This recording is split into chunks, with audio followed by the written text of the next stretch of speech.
Si Erwin muna ang papalit kay Donnie habang wala pang pinapadala yung agency. Kasi, Isama mo siya sa delivery mamaya. Okay.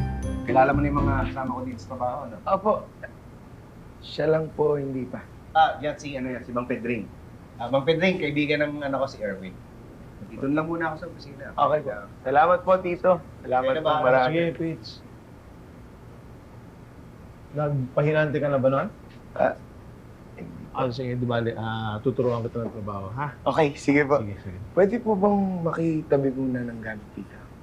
sige lang. Tapos Sige po. kukunin ni Mara yung personal details mo para sa record. Ay, sa akin ka na mag-login tsaka log-out pag papasok ka tsaka uwi ka, ha? Anong oras po pala pasok ko? 7 a.m. 7?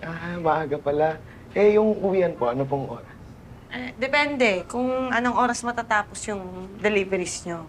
Madalas ginagabi, pero may overtime pay naman. Ayos! Ayun. Bukod po doon, meron pa po ba akong dapat matandaan? Meron pa. Ano po yun? Kung magtatrabaho ka dito, huwag mo kaming aalukin ng kabaong.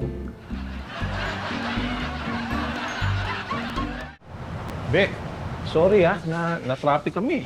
Hindi, okay lang. Kakatapos ko lang din naman kausapin yung head ng security nitong building. Uy, kamusta? Napagod ka ba? Medyo, pero kaya tayo naman po. Sige, magpahinga ka na. May delivery tayo bukas. Pero mag-log out ka muna yan, sa mesa ni, sige po. Ha? Paano? Mauna lang kami, ha? Sige po. Okay. Ingat po. Sige, Bek. Bye, Ingat good po. night. Bye.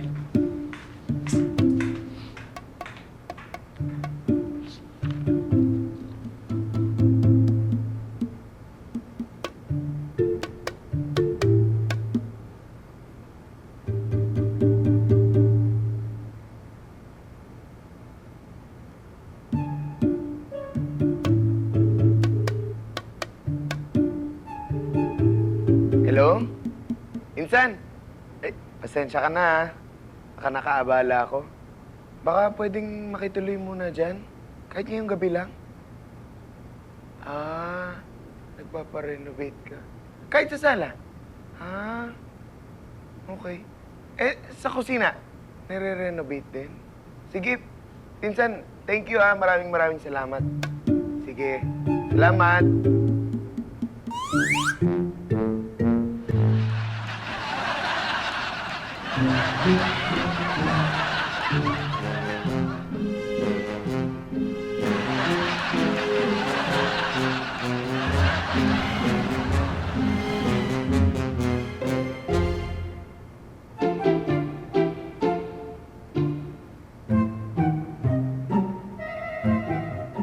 Ay, good morning po.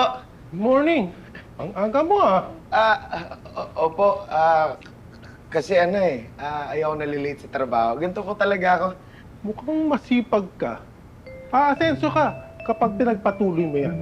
Sana nga po. Sana mabigyan din ako dito ng award. Katulad nitong The Most Promising Pahinante of the Year. Oo, yun.